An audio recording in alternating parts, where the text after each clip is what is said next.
Sheffield, the 7th of May 2019. It is more than just a promotion celebration. And a few years ago, when Chris Wilder took over a League One side, only few would have thought that this journey would end up in the Premier League for the first time since 2007. The best contribution came withal from a former grassroots footballer.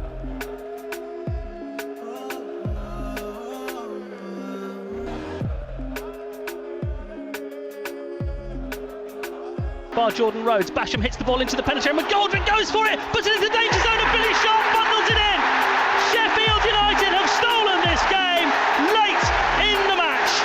It's incredible. The goalkeeper Dean Henderson has come running off his line the length of the pitch to join in the celebrations.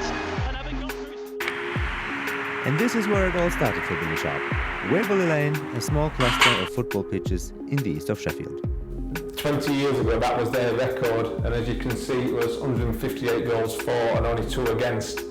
Billy Sharp does a lot of things for this club. He's fantastic. He's currently the captain of a Premier League team and he still comes down and helps us whenever he can. Hey boys, listen up, it's important this. A normal Tuesday afternoon at Waverley Lane. Right now the under-16 are doing some shooting practice. For Richard Asquith, coaching these kids is a real fascination, not only because his son is the goalkeeper. I think it's about the opportunity to give something that you've got a knowledge of to people who haven't. And kids' brains are like sponges, and you can educate them so quickly and then see them go out and do what you've taught them on a Sunday morning on a football pitch. A great help for him is his assistant manager. For a number of reasons, he's very special for Asquith.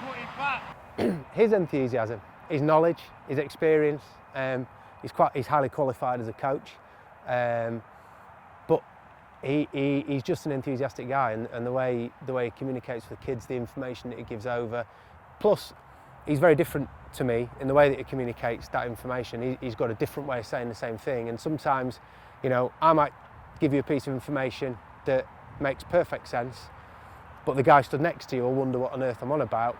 You need that mix of styles to be a successful coaching unit, I think.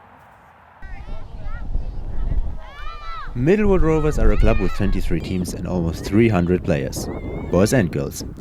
But the chance of finding the next Billy Sharp amongst them is very low.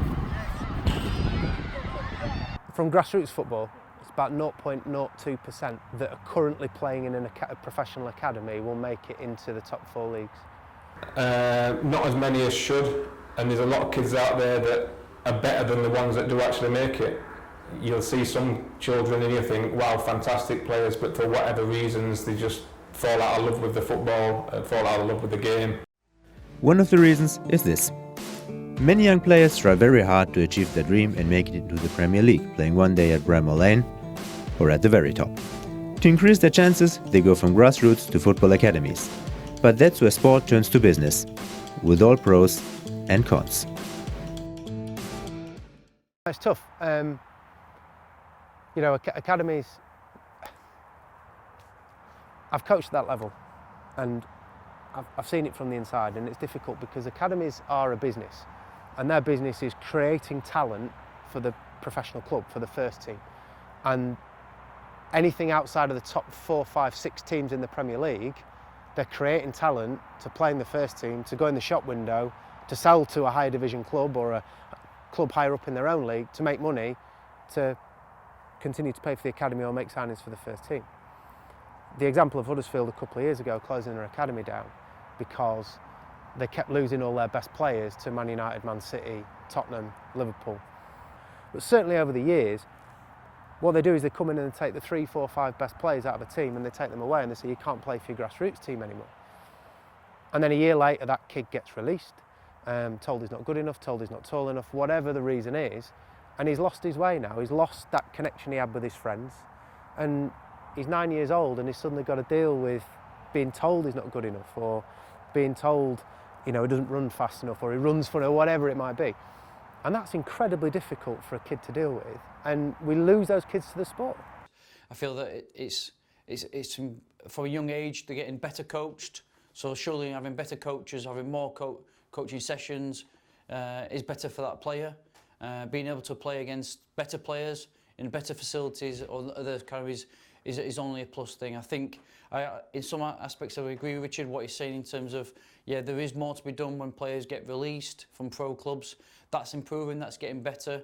And I also think the academy system's also improved our players within our country.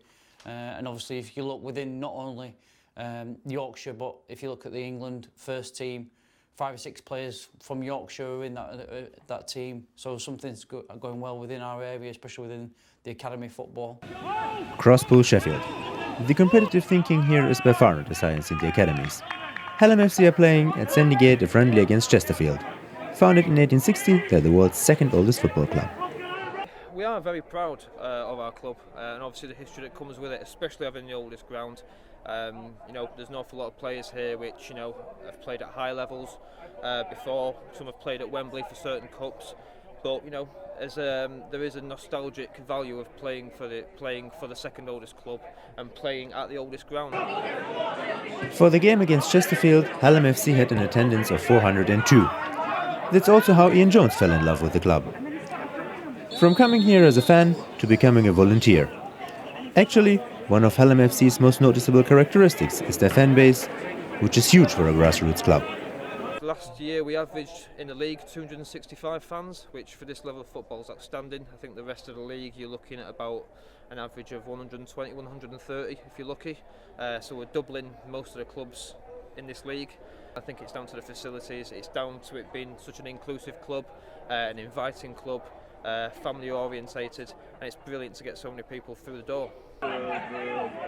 Other than many grassroots clubs, Hallam FC are financially completely independent, mainly due to their facilities. We don't receive any funding from anywhere. All our money is brought in through obviously the gate, the clubhouse, the bar and the snack bar.